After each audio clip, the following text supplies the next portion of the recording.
I need to put some weird witchy vibes at the beginning of this video because first of all, it's almost Halloween. Second of all, we've got a brand new MCU show to talk about, and it's Agatha, Things of the Past, Coven of the Witchcraft Kang, or any of those put together. And I killed Sparky too.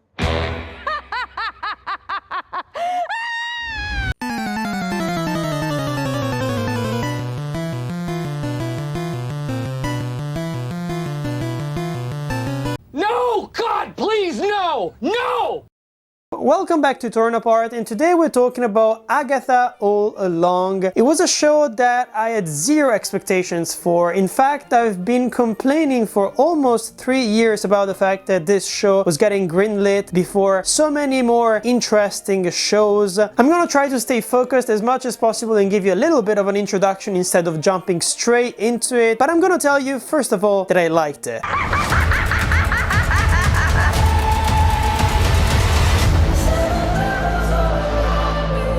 Now let's talk about this show. So this is a spin-off series and also a sequel to WandaVision, even though I'm pretty sure that they want us to forget about that. I don't really know why. Mostly because you start the first episode without any kind of reminders on what happened in WandaVision and also on how the Scarlet Witch actually died and in which film. I was sitting there being like, you're actually pretty lucky that I know everything going on within the MCU because I have a good memory, especially when the result is kind of awful. I don't know why it just sticks to my memory. This series was created by Jac Schaeffer, who is also the creator of WandaVision. I will have to say that WandaVision was incredible. I think they started so high when it comes to the creative stuff that they were trying to do within the MCU with the new TV show kind of aspect, with the structure and all the different episodes coming on a weekly basis. They started on such a high ground that it was even more disappointing when eventually it came all crashing, because apparently Kevin Feige didn't really have a strong plan for what they wanted to do with the MCU in a small TV format.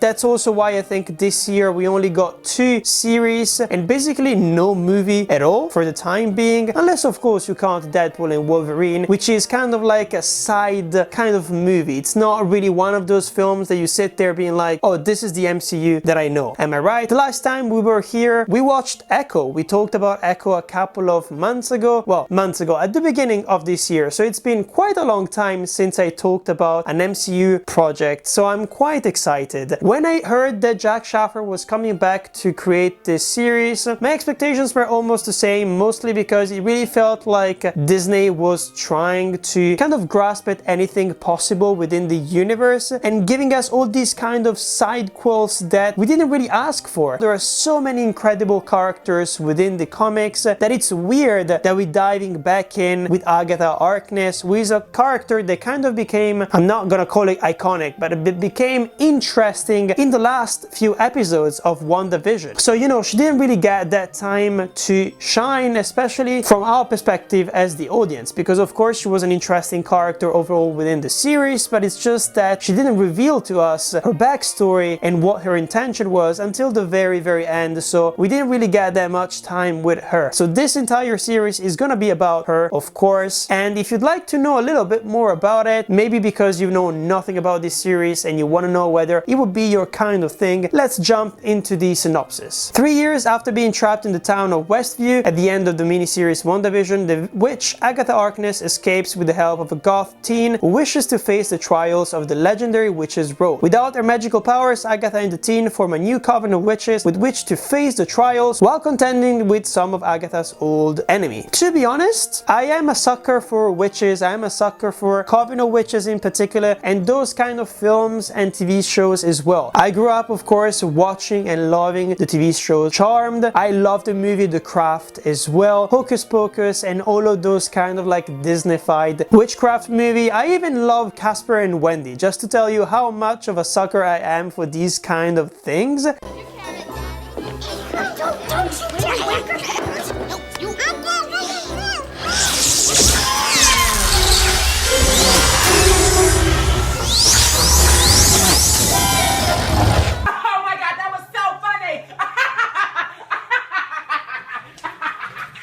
And I also think that the witch as a character is one of those things that is very, very interesting within our society right now, especially when it comes to representing women with a lot of power and women trying to get to that power and what they would be able to sacrifice slash destroy to get to it. It's very, very interesting. First of all, 30 minutes, 40 minutes, those are the time length of the first 2 episodes. I watched them and I was sitting there being like, okay, I don't really have the same feeling that I had with other MCU shows where basically it really feels like a movie cut into different episodes. Agatha All Along actually feels like a TV show, as in you end the episode and you're satisfied, you feel like they actually told a story, the story that they wanted to tell within that specific time frame, and then we go into the next one. I was also really happy to find out that yes, we've got 2 episodes for the premiere, we also have 2 episodes for the finale, and we'll get 5 episodes in between, and I feel like it's a good number. I feel like they're gonna be exploring some interesting things. I really just hope that we don't focus too much on the Easter egg stuff. When it comes to witchcraft in the MCU, we've barely scratched the surface with, of course, the Scarlet Witch, with characters like Doctor Strange as well, who's only gotten 2 movies when you think about it, which is kind of insane because Doctor Strange, you could tell the most amazing and weird stories possible in the MCU, even weirder than, of course, Guardians of the Galaxy, and I still don't understand why they just don't go completely crazy with it. Just to say that there is a lot of potential here. They could tell stories that we've never heard before, and this is exactly what I felt and what I caught from the first 2 episodes. The first one is probably the one that had me like on the brink of like going insane, mostly because I was like, oh, are you actually gonna do that? Are you actually trying to redo the structure of WandaVision with Agatha as our main character? But actually they don't do that. They kind of like try to make you get into this kind of weird True Detective vibe with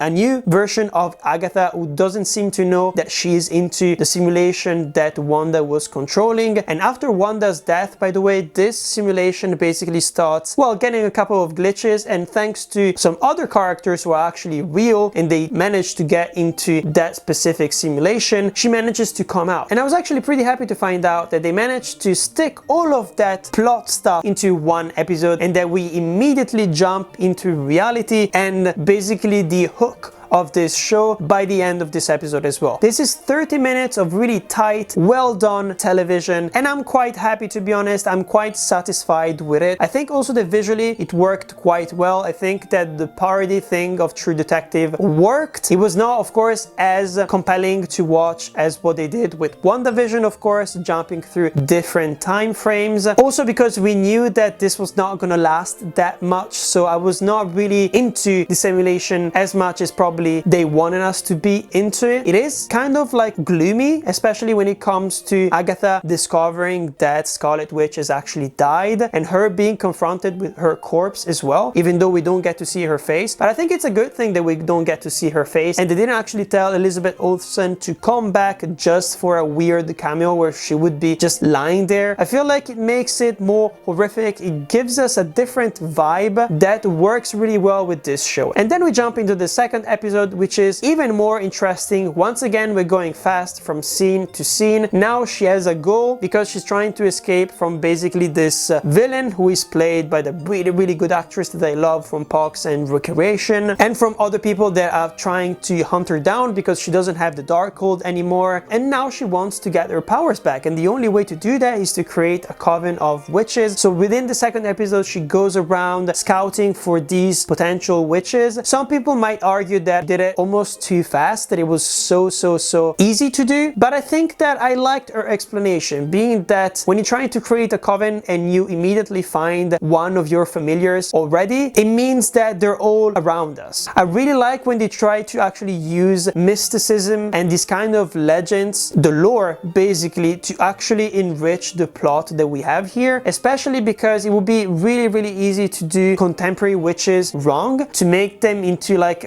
these like Gen Z like hashtag slay queens, if you know what I mean. Every single like character that she manages to convince to come to the coven, I can believe them. I can believe that they're witches. I can believe that they are in trouble and they would basically follow her to get more power and to basically grasp some kind of control over their lives. I also like the fact that it's a very diverse cast, and also I love the fact that it's women of different ages as well. It makes total sense to me as well when it comes to witches. That is something so cool within the lore that anybody can be a witch. You don't really have to be just like a teenager, because that's when you have the most amount of power and rebellion. Any kind of woman at any kind of time can become a witch and channel her inner power to do amazing things. I also love the fact that the Coven of Witches has kind of like weird unwritten rules where every type of witch needs to be different. We've got air, earth, wind, and fire, of course. And then of course we've got the matron slash queen of this Coven of Witches, which is basically there to put them all together. And I also love the fact that it's not really about sisterhood in a very like feminist way. You can really tell that all of these people are together just because they all want to achieve different things, and the only way to do it is to join this coven. So it's not like they join all together because they want to like smash the patriarchy or something like that. Something that would work quite well within the TV industry of today, especially if you look at things that worked quite well, like The Chilling Adventures of Sabrina, which is a show that dealt quite deeply within witchcraft, satanism, Yas Queen things and stuff like that. I actually did enjoy Chilling Adventures of Sabrina. I feel like it's a really good guilty pleasure, but I'm glad that we're beyond that. We're kind of like taking things a little bit more seriously, and I like that. This kind of didn't really feel like an MCU show as much, even though of course like the sets are not that creative. We're basically moving within episode 2 from one room to the next, so I hope that within the next few episodes we get to explore a little bit more of this fantastical universe. I actually know absolutely nothing when it comes to Agatha Harkness' character within the comics, so let me know down in the comments if you know more. I was trying to Google a little bit and find out whether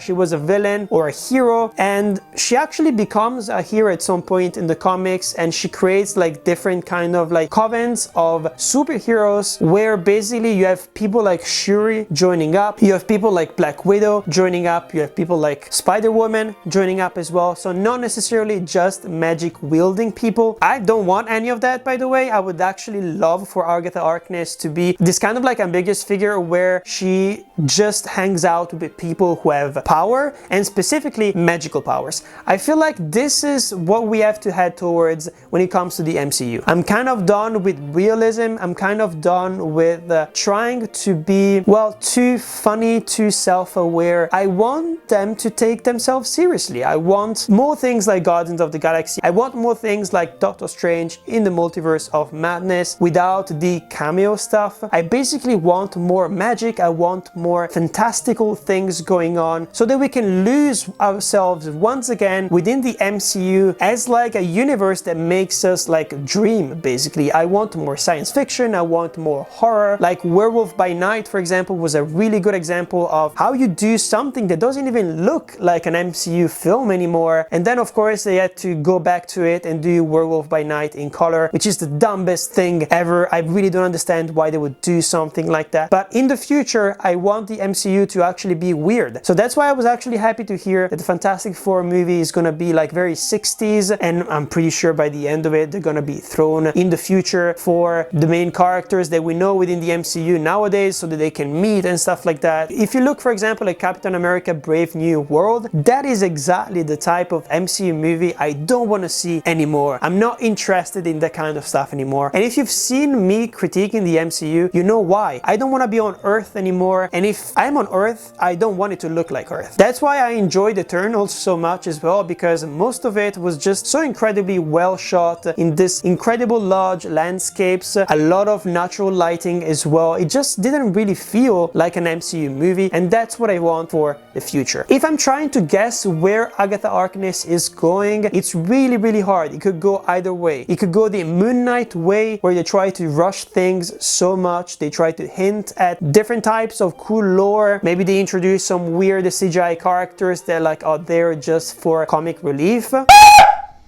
Did I jump scare you? Yeah, I bet I did. You coward. You make me sick. Your weakness is pathetic. Or they could do something like WandaVision, where they actually like change the pace and they change like theme almost every single episode. It's kind of fascinating because when you think about it, the story that I told you about, the synopsis of this series, does not fit within an almost 10 episode series. It feels like if they're trying to get their powers, it would take maybe like 3 or 4 episodes, right? So I'm wondering what is left within this series that we haven't seen, what is left that we haven't seen in the trailers as well. well, and my guess is a lot of interesting stuff, because very often when the MCU, when Disney/Marvel is not very confident in their movies, they try to throw everything at you. Look at Ant-Man and the Wasp's Quantumania. I don't remember the exact title of that shit. Literally everything was present in the trailers. Look at things like Brave New World as well. It really feels like you're watching the entire movie within the trailer and there are no surprises left. I'm glad that Agatha Harkness exists. Of course, I'm gonna make fun of it because look at the marketing campaign. Like, it has changed titles so many different times to the point that it became a meme. Like the different Agatha Harkness titles that people were trying to figure out, like on Twitter. It was kind of funny at the end of the day, and then they revealed the final title, which was Agatha All Along, and we were all like, you actually think that we are that stupid that you were trying to trick us with fake titles for so long? No, they probably didn't know what to call the show just because they heard so many negative reviews because nobody cared about this show. So they were like, how do we get people to watch it? Like, let's call it this, let's call it this, let's call it that. And maybe even like the screenwriting part changed so much across the years that at the end they didn't really know exactly what stories to tell, and then they were like, oh, you know what, we've already fucked it up marketing wise, let's turn it into a joke. Sometimes it works, it will become a meme and people will be interested, and I think it worked. It has come out for just a week. I don't know if people are talking about it online. That's gonna be quite hard to tell. One thing I know is that the weekly release thing will work without a doubt. Echo being released in one go was a huge mistake in my opinion. Even though it is not like a big stake kind of series, almost nobody talked about Echo, which is really sad because it was an interesting show at the end of the day, even though it was not revolutionary within the MCU. But that is basically it. I don't really have that much to add. I could maybe comment on the musical number that they did here, which honestly worked quite well for me, and it's very true. When I was looking through things on Twitter, people commenting and reacting to the episodes, of course there are a lot of haters already, just because men apparently don't like musical numbers, but it makes a lot of sense for witches, because within witchcraft you have a lot of chants, weird phrases and stuff that you do to kind of like conjure your magic, to conjure spirits and to channel your power as well. Plus the song was actually really good. I was sitting there being like, I'm into this, and there are a lot of creepy factors as well. The villains looked really good. I still don't know whether it will hold up, whether it's one of those things where once you reveal the villains' faces, it's just normal people that look creepy, but at the end of the day they didn't have the budget to make them into like weird, like satanic creatures. That would be maybe the thing that would disappoint me the most, just because you cannot really completely cut the almost like satanic folklore references that you have with witchcraft. I would like this show to be dark, and even darker than we've seen within the whole MCU. I want this to maybe relate a little bit more to all the witches being persecuted in the past as well, seeing a little bit more flashbacks as well. I just don't want that for every single character. Don't show us like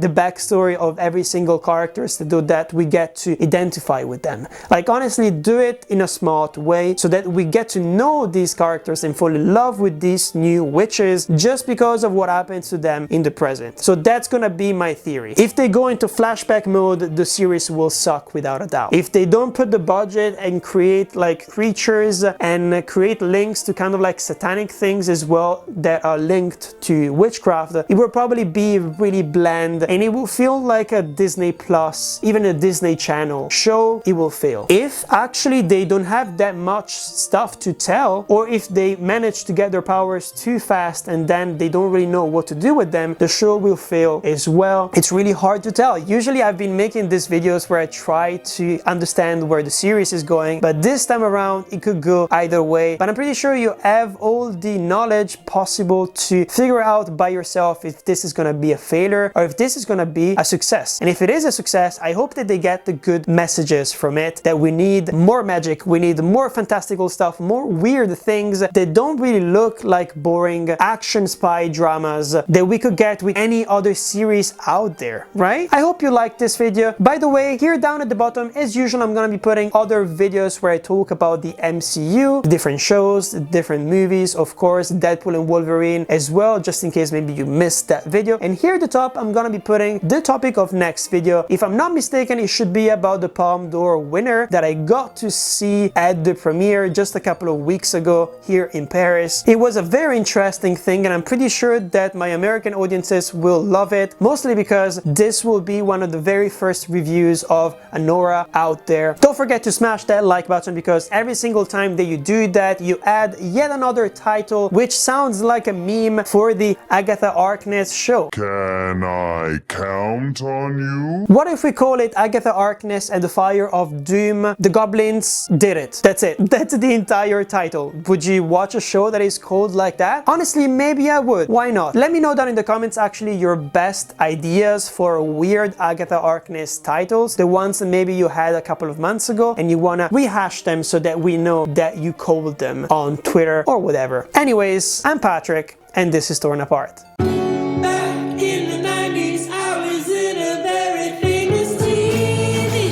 show. Hold on tight to the broomstick. You might fall off. That would Wait, be I in thought she meant parentheses. real songs. Oh! But we'll make Great, it happen. that's a great one. Jay, what about you? Well, I'm not thrown. That's an actual song. That's